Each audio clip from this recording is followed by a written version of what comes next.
The question number 162। तो इसमें सबसे पहले देखते हैं कि क्वेश्चन में है क्या, कि एक नम्स नाम का एक एरे दिया हुआ है, ठीक है ना, जो कि जीरो इंडेक्स है, मतलब कि इंडेक्स जीरो से शुरू हो रहा है। Find a peak element and return it's index. तो हमको जो है उस पूरे नम्स एरे में से पीक एलिमेंट को फाइंड करना है। और पीक एलिमेंट का मतलब क्या होता है कि जो सबसे मैक्स नंबर या बिगेस्ट नंबर है, या फिर हाँ भाई, जो बिगेस्ट नंबर है। If the array contains multiple peaks, return the index to any of these peaks. मतलब कि अगर एक अरे में मल्टीपल लार्जर एलिमेंट्स है, तो हम उसमें से किसी एक का भी रिटर्न कर सकते हैं। तो बेसिकली पीक का मतलब क्या हुआ ना, कि उसके लेफ्ट साइड में जो होगा ना उससे छोटा एलिमेंट होगा, और उसके राइट साइड में जो होगा उससे बड़ा एलिमेंट होगा। तो ऐसे मल्टीपल ऑकरेंसेस में हो सकता है कि मेरा पीक एलिमेंट हमको मिले। जैसे कि यहाँ पर देखो, इस एग्जांपल में 1 to 1 है, तो इसमें टू के लेफ्ट भी छोटा है और टू के राइट भी छोटा है। तो टू जो है यहाँ पर मेरा पीक एलिमेंट बन सकता है। फिर आगे देखो, यहाँ पर 6 है, 6 के लेफ्ट भी छोटा है और राइट में भी छोटा है, तो इसका मतलब 6 मेरा पीक एलिमेंट बन सकता है। तो अब हम इसमें कैसे रिटर्न करेंगे, और इसका कंस्ट्रेंट्स देख लो क्या क्या है, कि नम्स का लेंथ तो छोटा ही है, 1000 ही है। और फिर नम्स ऑफ आई जो है वो पूरा इंटीजर का मिनिमम वैल्यू से इंटीजर के अंदर जितना मैक्सिमम वैल्यू तक जा सकता है वो है। और एक इम्पोर्टेंट दिया हुआ है कंस्टेंट की, दो कंसेक्यूटिव नंबर जो है वो मेरा इक्वल नहीं है। मतलब कि नम्स ऑफ आई अगर 1 है तो नम्स ऑफ टू, मतलब कि नम्स ऑफ जीरो अगर 1 है लिखा हुआ, तो नम्स ऑफ 1 मेरा 1 नहीं होगा। दो कंसेक्यूटिव सेम नंबर नहीं हो सकता है। तो ये तीन कंस्टेंट्स है इसमें। तो इसमें हम लोग कर क्या सकते हैं, पहले ये हम लोग देखेंगे। और हाँ, और एक इम्पोर्टेंट चीज दिया हुआ है इसमें, कि जो जैसे कि जीरोथ इंडेक्स है ना, जैसे कि ये जीरोथ इंडेक्स है यहाँ पर, ये वाला जीरोथ इंडेक्स है। तो इसके जो लेफ्ट साइड में है, उसको हम लोग कंसिडर कर सकते हैं कि माइनस इंफिनिटी है। और जो मेरा जो ये सबसे नम्स डॉट लेंथ -1 जो एलिमेंट होता है, उसके जो राइट हैंड साइड में है, इसको भी हम माइनस इंफिनिटी कर सकते हैं। तो मतलब क्या हुआ कि जो जीरो इंडेक्स पे जो वैल्यू है ना, उसके लिए लेफ्ट तो हमेशा ही छोटा होगा, और जो नम्स डॉट लेंथ -1 पे जो वैल्यू है, उसके लिए राइट हमेशा ही छोटा होगा। तो ये बात इस पे लिखा हुआ है इस क्वेश्चन में यहाँ पर। You may imagine that nums of -1 जो है और नम्स ऑफ एन जो है वो माइनस इंफिनिटी है। हम लोग ये कंसिडर कर सकते हैं कि वो छोटा वैल्यू है। तो इसमें हम लोग को पीक एलिमेंट का इंडेक्स हम लोग को बताना है, वैल्यू नहीं बताना है हम लोग को। सॉरी, हाँ, तो इंडेक्स हम लोग को रिटर्न करना है कि कहाँ पर है।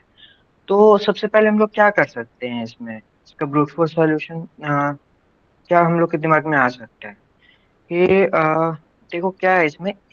लिखा है सबसे पहले तो पी का जो कंडीशन है, तो उसी पे हम लोग देखते हैं। पी का कंडीशन क्या था, कि लेफ्ट हैंड साइड में मेरा छोटा होना चाहिए और राइट हैंड साइड में भी मेरा छोटा होना चाहिए। तो क्या हम एक काम कर सकते हैं कि हम हर एक वैल्यू पे ट्रेवर्स करते हैं, ठीक है ना, हर एक इंडेक्स पे हम ट्रेवर्स करते हैं, और चेक करते हैं कि उसके लेफ्ट हैंड साइड में मेरा छोटा वैल्यू है, और साथ ही में राइट हैंड साइड में भी उसका छोटा वैल्यू है। तो अगर ऐसा कोई मेरा इंडेक्स मिल जाता है, तो उसको हम रिटर्न कर देंगे सीधा ही। मतलब कि जैसे कि हम पहले इंडेक्स जीरो के लिए लेते हैं, sorry, index zero index one के लिए लेते हैं। इंडेक्स जीरो के लिए हम लोग को कुछ और चीजें ध्यान में रखना पड़ेगा, तो वो हम लोग बाद में देखेंगे। पहले इंडेक्स वन के लिए देखते हैं। तो क्या करना होगा कि इफ अगर नम्स, अगर ये एरे का नाम लेते हैं हम लोग, नम्स। और हाँ, और इसमें हम लोग को तीन पॉइंटर चाहिए होगा, एक जो कि लेफ्ट को नहीं भी रख सकते पॉइंटर, सिर्फ एक ही रखते हैं कि ये आई है, ठीक है ना। कि अगर नम्स ऑफ आई जो है मेरा, अगर वो ग्रेटर देन है नम्स ऑफ आई -1 से, ठीक है। और साथ ही में नम्स ऑफ आई जो है वो मेरा बड़ा है नम्स ऑफ i+1 से। तो हम क्या करेंगे, सीधा इस आई को रिटर्न कर देंगे। अगर ऐसा कुछ है तो हम सीधा ही रिटर्न कर देंगे इस आई को, रिटर्न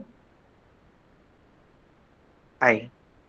तो ये हम लोग ब्रूट फोर्स का देख सकते हैं, इसे हम लोग सोच सकते हैं इसमें कि पीक वैल्यू रिटर्न करने के लिए, इसमें जो भी होगा हम लोग को स्टार्टिंग से जो भी पहला पीक वैल्यू मिल गया, तो वो हो जाएगा। अब इसमें हम लोग को दो जगह ध्यान देना होगा। एक कि इसके लिए ध्यान देना होगा जीरोथ इंडेक्स के लिए, और जो लेंथ -1 है इंडेक्स उसके लिए। क्यों? क्योंकि देखो हम लोग यहाँ पर क्या कर रहे हैं, नम्स ऑफ i-1 और i+1 के लिए चेक कर रहे हैं। तो देखो इंडेक्स 0 के लिए जो है ये वैल्यू -1 हो जाता है, तो वो एग्जिस्ट नहीं करता है। और इंडेक्स 6 के लिए ये वाला वैल्यू 7 हो जाता है, जो कि एग्जिस्ट नहीं करता है। तो हम लोग क्या करेंगे ना कि ये सारा ये जो चेक है इसको चेक करने के पहले ही स्टार्टिंग में हम ये चेक कर लेंगे कि अगर ये जो जीरो के लिए है, तो उसके लिए हम सिर्फ ये ध्यान में रखेंगे। उसके लिए हमको ये तो पता है कि लेफ्ट वाला हमेशा ही छोटा होगा, तो हमको बस उसके लिए एक कंडीशन चेक करना है कि क्या राइट वाला छोटा है कि नहीं। अगर राइट वाला छोटा होता है तो हम रिटर्न कर देंगे सीधा कि इफ अगर n इक्वल्स टू, मतलब कि i equals to zero, i equals to zero है, तो वहां पर हम क्या करेंगे, if nums of i is greater than nums of i+1। तो सिर्फ एक कंडीशन हम यहाँ पे लगा के चेक कर देंगे, और अगर ये हुआ तो यहाँ पर से रिटर्न कर देंगे i को हम। और सेम चीज हम लोग यहाँ पर भी कर देंगे सिक्स सिक्स के लिए, कि अगर i इक्वल्स टू यहाँ पर लिख देंगे हम लोग नम्स डॉट लेंथ, और यहाँ पर -1, और यहाँ पर भी वही लिख देंगे अगर nums of i greater than है नम, यहाँ पे -1 देना पड़ेगा हम लोग को। इस जगह पर हम लोग को -1 देना पड़ेगा। उसमें भी हम लोग रिटर्न कर देंगे आई को। तो बेसिकली ऐसे हम लोग इसका ब्रूट फोर्स सॉल्यूशन होगा। तो ये वाला जो होगा ये हम लोग का कितना होगा, O ऑफ n हो जाएगा इसमें। O ऑफ n कॉम्प्लेक्सिटी हो जाएगा, और हर एक के लिए हम लोग 5 ऑपरेशन इसमें करने वाले हैं। पांच 3 ऑपरेशन भी हो सकता है अगर हम लोग तीनों अलग अलग पॉइंटर नहीं लेते हैं तो। तीन, अगर एक ही पॉइंटर यूज करें तो फिर हम लोग को तीन ही ऑपरेशन करना पड़ेगा हर बार। तो बेसिकली कांस्टेंट अगर हटा दें तो टाइम कॉम्प्लेक्सिटी इसका O ऑफ n बनने वाला है। तो देखो इसके लिए हम लोग क्या करेंगे, सबसे पहले तो इसमें ले लेते हैं इंट i इक्वल्स टू 1 ले लेते हैं, ठीक है ना। जीरो नहीं लेंगे हम लोग अभी, क्यों, जीरो के लिए कंडीशन था तो वो हम लोग पहले ही सॉल्व कर देंगे उसको हम लोग। और फिर यहाँ पर हम लोग करेंगे कि while i, हमको कहाँ तक चाहिए था, हमको चाहिए था सिर्फ ये मेरा आई जो वो यहाँ तक चले, आई यहीं तक पहुंचना चाहिए मेरे को। क्यों? क्योंकि हम यहाँ पे i+1 यूज कर रहे हैं, तो अगर हम आई को सिक्स इंडेक्स पहुंचा देते हैं तो देखो वो आउट ऑफ बाउंड हो जाएगा i+1। तो इसलिए हम आई को फिफ्थ तक ही रखना चाहते हैं ताकि i+1 सिक्स बन सके। तो कितना हो जाएगा, नम्स डॉट लेंथ, और यहाँ पर -1। ठीक है ना। इसके अंदर हम चेक करेंगे कंडीशन, क्या कंडीशन था कि आई की नम्स ऑफ आई जो है मेरा वो बड़ा होना चाहिए नम्स ऑफ i+1 से, और और उसके साथ में नम्स ऑफ आई जो है वो बड़ा होना चाहिए नम्स ऑफ i-1 से। ठीक है। इसमें हमको क्या करना था, रिटर्न कर देना था आई को, और उसके साथ में हमको एक था कि प्लस कर देना आई को। ये तो हो गया मेरा बाकी के लिए कि 1 से लेके फिफ्थ तक के लिए। जीरो के लिए और सिक्स के लिए क्या करना है हमको, उसके लिए हम लोग पहले ही दिख कर देंगे इफ अगर नम्स ऑफ जीरो जो है वो अगर मेरा बड़ा है नम्स ऑफ 1 से, ठीक है ना, यही तो होगा उसमें। अगर वो बड़ा है मेरा नम्स ऑफ 1 से, तो यहीं पर हम रिटर्न कर देंगे जीरो को, जीरो, क्योंकि जीरो ही तो इंडेक्स होने वाला है। और इसके साथ में एक और हमको ये एंड वाले के लिए हमको चेक करना होगा, क्या, नम्स ऑफ अगर नम्स डॉट लेंथ -1, ठीक है ना, इसको नम्स डॉट लेंथ -1 ही बोलेंगे। इस सिक्स को, ये मेरा नम्स डॉट, ये क्या है, नम्स डॉट लेंथ -1, और उसके पहले वाला नम्स डॉट लेंथ -2 है, ठीक है ना। तो अगर वो मेरा बड़ा है nums dot, sorry, nums of nums dot length -2 से अगर वो बड़ा है, तो यहाँ पर हम सिंपली रिटर्न कर देंगे क्या, अपना जो इंडेक्स है वो रिटर्न कर देंगे, और मेरा इंडेक्स क्या है, ये है। ठीक है ना, ये तो हो गया। अब देखो, अभी भी इसमें एक दिक्कत आ सकता है। कंस्ट्रेंट पे थोड़ा ध्यान दो, क्या लिखा हुआ है कि नम्स डॉट लेंथ जो है वो मेरा 1 भी हो सकता है। तो अगर मेरा एरे में अगर एक ही वैल्यू है, तो फिर हम यहाँ पर कंपेयर कर रहे हैं, कुछ भी आगे कैसे बढ़ सकता है। तो उसके लिए भी हमको एक कंडीशन लगाना पड़ेगा कि अगर लेंथ बराबर हो जाता है, अगर nums dot length equal to 1 है, तो रिटर्न करना पड़ेगा हमको 0, क्योंकि वही पीक वैल्यू होने वाला है। ठीक है ना। और तो और हमको एक एंड में एक यहाँ पे डिफॉल्ट कंडीशन लगाना पड़ेगा, क्योंकि कोई रिटर्न स्टेटमेंट हमको देना ही पड़ेगा इसमें, तो -1 दे देते हैं। ठीक है। इस वाले में हमको हर एक वैल्यू के लिए हम ट्रेवर्स करते हुए हमको जाना पड़ रहा है, और उसके लिए चेक कर रहे हैं कि क्या उसके लेफ्ट में छोटा वैल्यू है, क्या उसके राइट में छोटा वैल्यू है। तो ये बेसिकली इसका ब्रूट फोर्स सॉल्यूशन हो गया। अब देखो, ये तो ओ ऑफ एन था। तो ओ ऑफ एन का एक और सॉल्यूशन हम लोग इसमें देख सकते हैं। देखो क्या होगा, यहाँ पर हम क्या करें, बेसिकली लेफ्ट और राइट चेक कर रहे हैं ना कि छोटा है कि बड़ा है, मतलब कि दो लेफ्ट और राइट दोनों छोटा है। तो पीक वैल्यू का मतलब क्या होता है कि वो सबसे बड़ा वैल्यू है। तो अगर वो सबसे बड़ा वैल्यू है, तो ऑटोमेटिकली कि उसके लेफ्ट राइट में छोटा ही होना चाहिए। तो हम एक काम करेंगे ना कि पूरे एरे में से जो भी सबसे बड़ा वैल्यू हम उसको फाइंड कर लेते हैं। तो उससे क्या होगा, मेरा सॉल्यूशन बन जाएगा। जैसे कि यहाँ पे 6 होने वाला है इसमें, तो देखो 6 के ऑटोमेटिकली लेफ्ट में छोटा होगा, राइट में होगा। मान लो ऐसा कंडीशन आते है कि यहाँ 4 नहीं होता, अगर 4 नहीं होता तो क्या था, 1 2 1 3 5 6 था ना। तो 6 ऑटोमेटिकली बड़ा होने वाला था ऐसे मेरा, अगर हम मैक्सिमम वैल्यू फाइंड करते हैं। और उसके राइट में क्या होता है, राइट में कुछ नहीं होता, और कुछ नहीं इसमें क्या लिखा हुआ है कि जो कुछ नहीं है, अगर मेरा एरे खत्म हो गया है, तो उसके बाद जो भी एलिमेंट है वो छोटा ही है।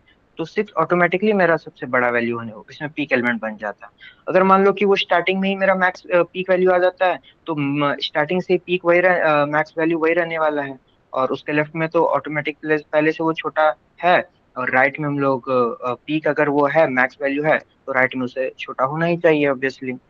तो इस वाले के लिए देखो, ये भी ओ ऑफ एन सॉल्यूशन का ही बनेगा ये वाला। बस इसमें हम लोग को इतना सारा कंडीशन वगैरह हमको नहीं लिखना पड़ेगा। इसमें सिर्फ एक चीज से हम लोग का काम बन जाएगा। बस हमको इसमें मैक्स फाइंड करना है, जो मैक्स फाइंड करने का जो जो प्रोग्राम होता है उससे, कि मैक्स को हम इनिशियली 0 ले लिए हैं, और आई मेरा 1 से स्टार्ट किए हुए हैं हम लोग इसमें। ठीक है। और ये लेंथ तक जाएगा मेरा, क्योंकि मेरा इसमें ये सारा कंडीशन तो है नहीं, तुमको ये इधर से रखना पड़ेगा। और इनिशियली हम मान के चलें कि मैक्स कि इंडेक्स 0 पे मेरा मैक्स है। इंडेक्स 0 पे मेरा मैक्स है, वो हम इनिशियली लेके चले हैं। तुमको क्या करना होगा, सीधा कर देंगे कि मैक्स इक्वल्स टू जो भी, अगर नम्स ऑफ आई बड़ा आ गया है मेरा नम्स ऑफ मैक्स से, ठीक है ना, तो सिंपली हम मैक्स के अंदर हम आई रख देंगे। और नहीं है तो फिर वापस से वही रहने दो, यहाँ पर आई प्लस प्लस कर देंगे। और लास्ट में हम रिटर्न कर देंगे क्या, अपने मैक्स को। बस बेसिकली हम लोग इसमें मैक्सिमम वैल्यू फाइंड कर दिए हैं। तो इससे ऑटोमेटिकली जो भी इसमें पीक होगा वो आ जाएगा इसमें, इस वाले सॉल्यूशन में। लेकिन जो सबसे बड़ा पीक होगा वो आएगा। इसमें मल्टीपल पीक्स एग्जिस्ट कर सकते हैं ना, लेकिन इसमें सिर्फ मैक्सिमम वैल्यू वाला पीक आएगा। तो दोनों ही था मेरा ऑफ एन कॉम्प्लेक्सिटी वाला। लेकिन क्वेश्चन में देखो क्या लिखा हुआ है कि हम लोग को एल्गोरिदम बनाना है जो कि ऑफ लॉग एन टाइम में चलेगा। तो लॉग एन टाइम अगर बोला है, और हम लोग को फाइंड करना है, तो फाइंड करने के लिए लॉग एन कॉम्प्लेक्सिटी कौन दे सकता है हम लोग को, बाइनरी सर्च ही दे सकता है, उसके अलावा और कोई तो दे नहीं सकता है। तो हम लोग को इसमें बाइनरी सर्च अब इसमें कैसे इंप्लीमेंट करेंगे। तो देखो क्या है, ये एरे देखो कैसा है, दिख रहा है कि कहीं पर इंक्रीजिंग है, उसके बाद फिर डिक्रीजिंग है। ठीक है। देखो इधर में 1 से 2 में इंक्रीजिंग हो गया, फिर 2 से 1 में डिक्रीजिंग हो गया, फिर उसके बाद फिर देखो 1 3 5 6 तक इंक्रीजिंग हुआ, फिर उसके बाद फिर डिक्रीजिंग हुआ। तो देखो क्या इसमें पता चल रहा है कि हमको पीक वैल्यू कहाँ मिल रहा है।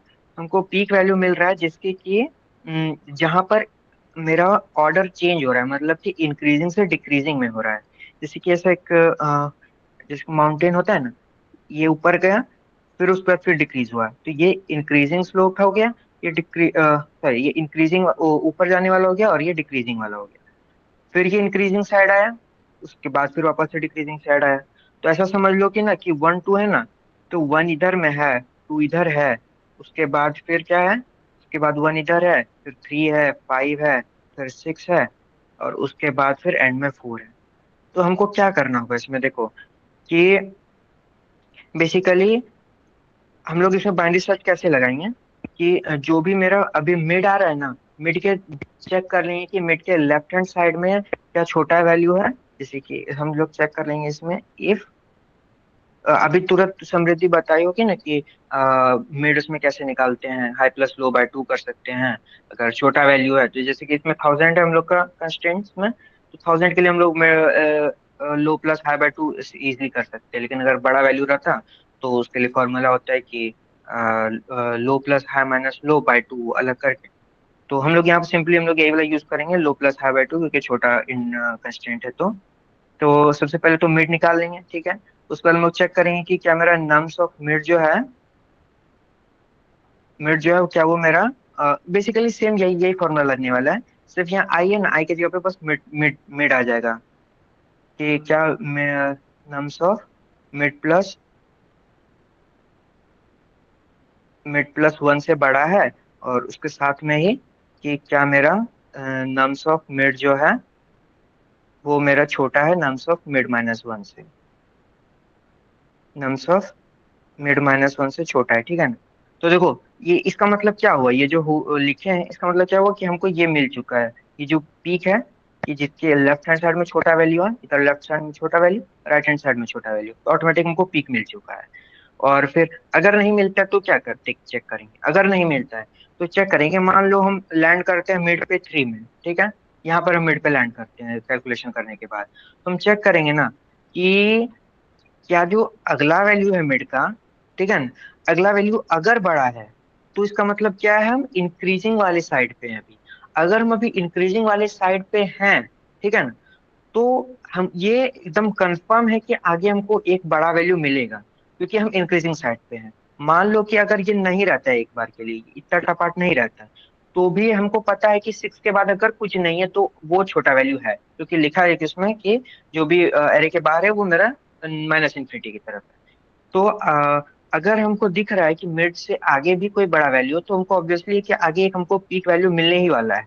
तो हम सिंपली इस पूरे विंडो को डिस्कार्ड कर देंगे, इसके पीछे जितना भी हम उसको छोड़ देंगे, जैसा मैन रिसर्च में होता है। मैन रिसर्च में यही होता है ना कि हम लोग दो पार्टीशन रहता है हमारे पे, हम लोग चेक करते हैं कि मेरा वैल्यू किस साइड एग्जिस्ट कर सकता है। हम लोग पे प्रोबेबिलिटी रहता है कि किस साइड कर सकता है, जिस साइड कर सकता है उस साइड को सर्च करते हैं और बाकी साइड को छोड़ देते हैं। तो वही चीज यहाँ पे है, मिड के आगे अगर हमको दिख रहा है बड़ा वैल्यू तो उसके पीछे तो एग्जिस्ट नहीं कर सकता है।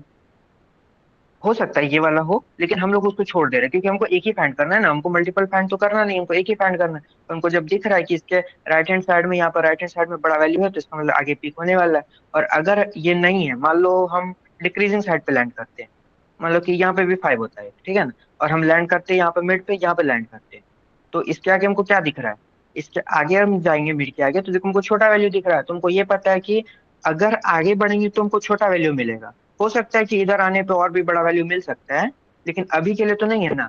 तो इसका मतलब हमको ये पता है कि पीछे मेरा बड़ा वैल्यू हो सकता था, या तो यही जो मिड है वही हो सकता है, या तो इसके पीछे जो है वो मेरा बड़ा वैल्यू हो सकता है, ठीक है ना? तो हम लोग को बेसिकली यहाँ तीन कंडीशन लगाना पड़ेगा अभी बाइनरी सर्च के लिए। एक तो मिड, जब मिड पे लैंड करेंगे कि चेक कर लेंगे क्या वही तो पीक नहीं है। अगर नहीं है तो हम चेक करेंगे कि क्या मिड प्लस वन इससे बड़ा है। अगर मिड प्लस वन बड़ा निकला तो राइट हैंड साइड वाला हम अपना पार्टीशन चेक करेंगे। अगर छोटा निकला तो फिर हम अपना लेफ्ट हैंड साइड वाला पार्टीशन चेक करेंगे, ठीक है। और उसके लिए हमको इसमें हम लोग को भी दो हमको डिफाइन करना पड़ेगा इसमें मेथड्स, सॉरी वेरिएबल्स। एक तो लो डिफाइन करना पड़ेगा।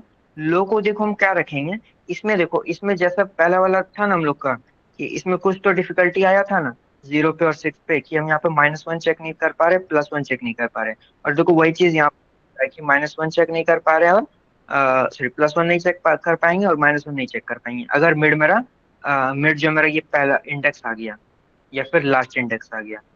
तो उस कंडीशन के लिए हमको ये तीनों वापस यूज आएगा, ये तीनों चीज का। और लो जो है हम स्टार्ट करेंगे कहाँ से, वन से स्टार्ट करेंगे। इस पूरे एरे में से सिर्फ हम इतना टा पार्ट के लिए हम चेक करेंगे, सिर्फ हम इतना टा पार्ट के लिए हम बाइनरी सर्च लगाएंगे। ये वाला कंडीशन, ये वाला कंडीशन पहले ही हम लोग मैनेज कर चुके हैं यहाँ पे। आ, उसके बाद हाई को हम रख देंगे कितना, nums dot length minus two रख देंगे, ठीक है। उसके बाद फिर एक मेड नाम का हम ग्लोबल बाहर में वेरिएबल बना देते हैं, अंदर में बार बार बनाने का जरूरत नहीं पड़ेगा। और यहाँ पर mid equals to low plus low plus high by two रख देते हैं। ठीक है। और यहाँ पे वो जो फॉर्मूला है एक बड़ा, मतलब कि आउट ऑफ रेंज आने वाला, वो भी यूज कर सकते हैं, इसमें कोई दिक्कत नहीं है। उसके बाद फिर हमको क्या था, कंडीशन था मेरा सबसे पहला कंडीशन कि जो मिड पे हम लैंड किए, क्या मेरा मिड ही तो नहीं है मेरा max, nums of mid plus one. ठीक है। And then nums of mid क्या मेरा बड़ा है nums of mid minus one से, मिड माइनस वन से, माइनस वन से। ठीक है। तो अगर ऐसा है तो हम क्या कर देंगे, यहीं पर से सिंपली रिटर्न कर देंगे अपना मिड को। अगर नहीं है फिर हम चेक करेंगे। अगर ऐसा नहीं हो रहा है तो क्या है ऐसा कि नम्स ऑफ जो मेरा मिड है, क्या वो छोटा है nums of mid plus one से, या फिर ऐसा हम लोग बोल सकते हैं क्लैरिटी के लिए कि चेक करते हैं कि नम्स ऑफ कि जो नम्स के आगे वैल्यू है क्या वो बड़ा है। अगर ऐसा है तो हमको क्या करना होगा, जो मेरा लो है हमको उसको असाइन करना पड़ेगा मिड के आगे वाला विंडो प्लस वन। ठीक है। बेसिकली किसके लिए था, ये इस वाले के लिए, इसी ऊपर के लिए। अगर ऐसा नहीं है, मतलब कि अगर बड़ा नहीं हो रहा है, तो इसका मतलब क्या, वो मेरा लेफ्ट वाली विंडो में मिलेगा हमको अपना। तो लेफ्ट वाले विंडो के लिए क्या करेंगे, हाई को हम कर देंगे अपना मिड माइनस वन। ठीक है। और हमको वाइल लूप का कंडीशन चेंज करना पड़ेगा, हमको इसको रखना पड़ेगा कि जब तक लो हाई के बराबर या छोटा नहीं हो जाता है। ठीक है।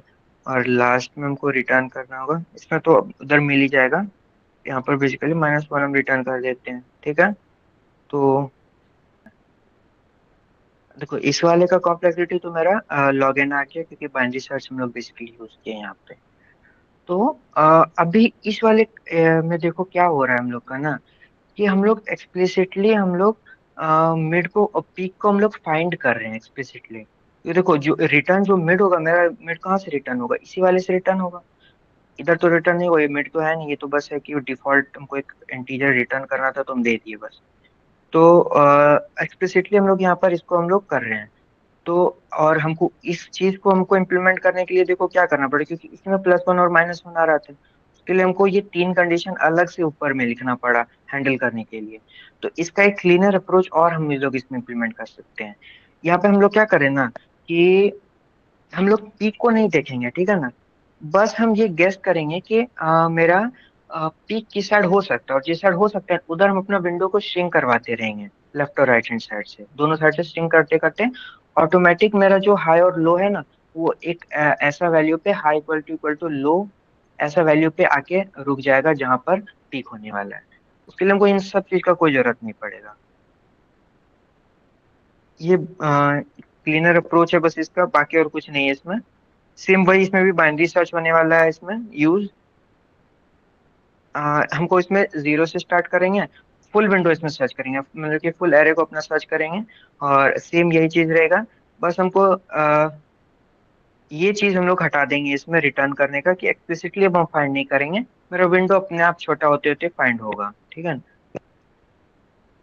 और यहाँ पर हम सिर्फ मिड रखना होगा, हमको माइनस वन यहाँ नहीं यूज कर सकते हैं।